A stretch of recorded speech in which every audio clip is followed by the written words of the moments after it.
여러분 안녕하십니까? 성경이 말한다 청취자 여러분, 예수님 안에서 복된 하루 되시기를 축원합니다. 오늘 다니엘 강해는 다니엘서 제11장 7번째 강의로 언약의 왕은 망했는가? 라는 주제로 말씀을 상고하겠습니다. 시리아를 정복하고 북방왕의 자리를 대신한 로마의 역사 중에서 예수 그리스도가 오신 시대와 관련된 역사가 진술되어 있습니다.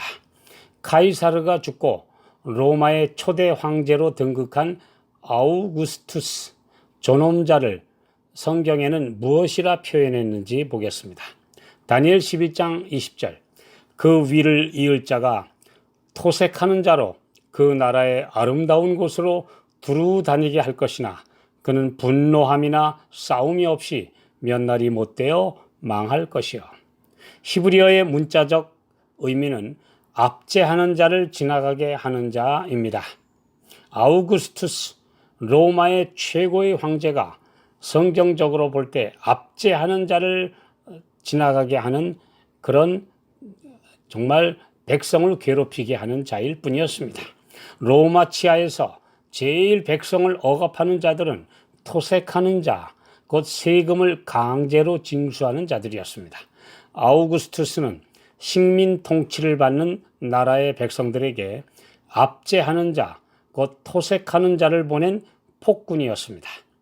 누가복음 2장 1절, 이때 가이사 아우구스도가 영을 내려 천하로 다 호적하라 하였으니, 이 호적령에 따라 예수의 부친 요셉은 조상의 본적지인 베들레헴에 가야 했습니다.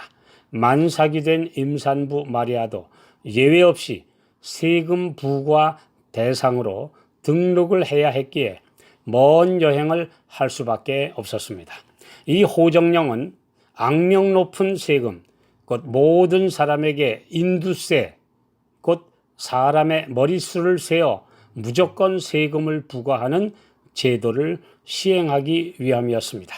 이 외에도 가혹한 세금이 부과되어 백성들은 억압에 신음했고, 세금 징수를 맡은 세리들은 이를 이용해 자기 배를 불렸기 때문에 백성들의 원성과 미움의 대상이었습니다.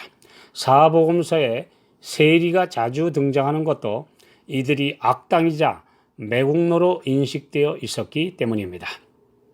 그 당시 농민이나 상인들에게 과중한 세금이 부과되었고, 가난한 자들에게도 무조건 머릿수에 따라 인두세가 매겨졌으며, 세리들이 초과 징수까지 했으니 모든 사람들이 세금의 공포하에 시달렸음이 가히 어떠했겠습니까?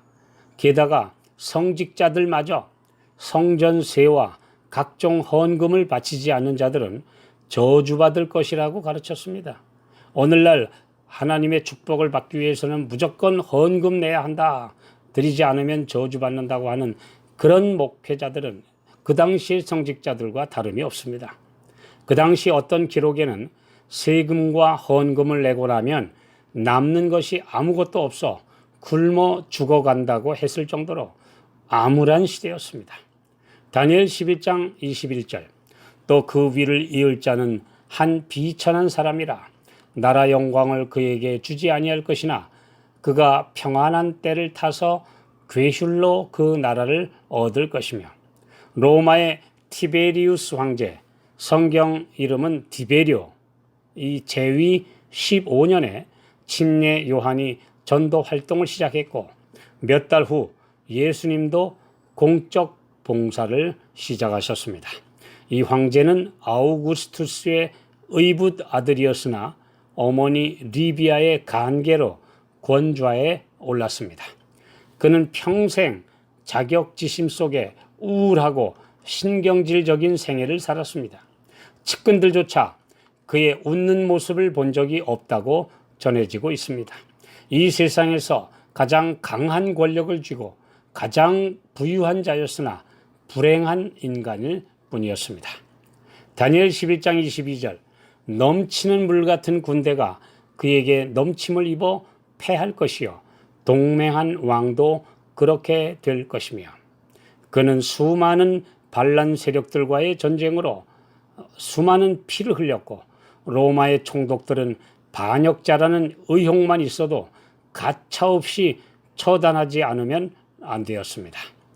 동맹한 왕이란 이 용어는 여기서 왕은 히브리어로 나기드인데 다니엘 9장 25절에서 기름 부음 받은 자 곧 왕이라는 이 단어와 동일합니다.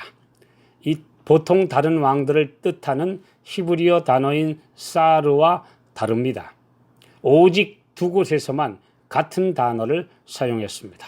언약의 왕, 곧 이 왕은 세상에 권력을 쥔 왕들과 다른 분이신 언약의 왕 예수 그리스도를 가리키는 말입니다. 동맹은 언약이란 뜻입니다. 그는 다니엘 9장 27절에 한 이레 동안의 언약을 굳게 정한 분으로 곧 메시아이신 예수 그리스도입니다. 그런데 이 언약의 왕이 비천하고 우울하며 남을 의심하여 수많은 사람을 죽인 티베리우스 황제에게 패할 것, 다른 말로는 망할 것이라고 하였습니다. 인간들이 보기에 예수는 자신을 유대인의 왕이라 주장하다가 반역죄로 십자가 처형을 당한 것입니다. 그분의 십자가 위에는 요한복음 19장 19절 20절에 히브리어, 로마어, 헬라어로 나사렛 예수 유대인의 왕이라 기록되었습니다. 유대인들이 총독 빌라도에게 자칭이라는 글자를 넣어달라고 요청했으나 거절당했습니다. 이것은 예언대로 예언을 성취하기 위해서 된 것입니다. 요한복음 19장 12절 빌라도가 예수를 놓으려고 힘썼으나 유대인들이 소리질러 가로되 이 사람을 놓으면 가이사의 충신이 아니니이다. 무릇 자기를 왕이라 하는 자는 가이사를 반역하는 것이니이다. 예수님은 진정한 왕이셨고 유대인뿐 아니라 모든 사람들의 왕이셨으나 이 세상은 그를 반역자로 처형한 것입니다. 특히 그분이 자기 땅에 오셨으나 자기 백성에게 거절당하셨습니다. 유대인과 이방인 모두 가이사를 왕으로 곧 세상을 지배하는 흑암의 왕 사탄을 그들의 왕으로 선택한 것이며 사탄의 왕국에 오신 예수님은 이들의 보기에 반역자에 불과했습니다. 누가복음 19장 14절 그런데 그 백성이 저를 미워하여 사자를 뒤로 보내어 가로되 우리는 이 사람이 우리의 왕됨을 원치 아니하노이다 하였더라. 세상이 볼 때 인간 본성의 시각으로 예수는 패배한 것이며 망한 것입니다. 또한 자기 백성들도 그들의 입맛에 맞지 않는 예수님은 그들의 왕됨을 원치 않는다고 하였습니다. 권세도 세력도 군중의 열광적인 지지의 함성도 없는 초라한 모습으로 가난하고 비천한 사람들과 어울리다가 당국자들에게 미움받아 반역자로 사형당한 것입니다. 그러나 그분의 언약을 믿고 따른 성도들에게 그분은 만왕의 왕으로 재림하실 것입니다. 그분은 결코 망하지 않으셨습니다. 그리고 그분은 부활과 영원한 승리로 우리에게 약속의 주님이 되셨습니다. 어떤 시각으로 역사를 바라보아야 할지요? 세상이 바라볼 때 망한 자일까요? 아니면 영생과 영원한 상급을 바라봄으로 승리한 자가 되어야 할까요? 우리 모두 생각해 보아야 할 주제입니다.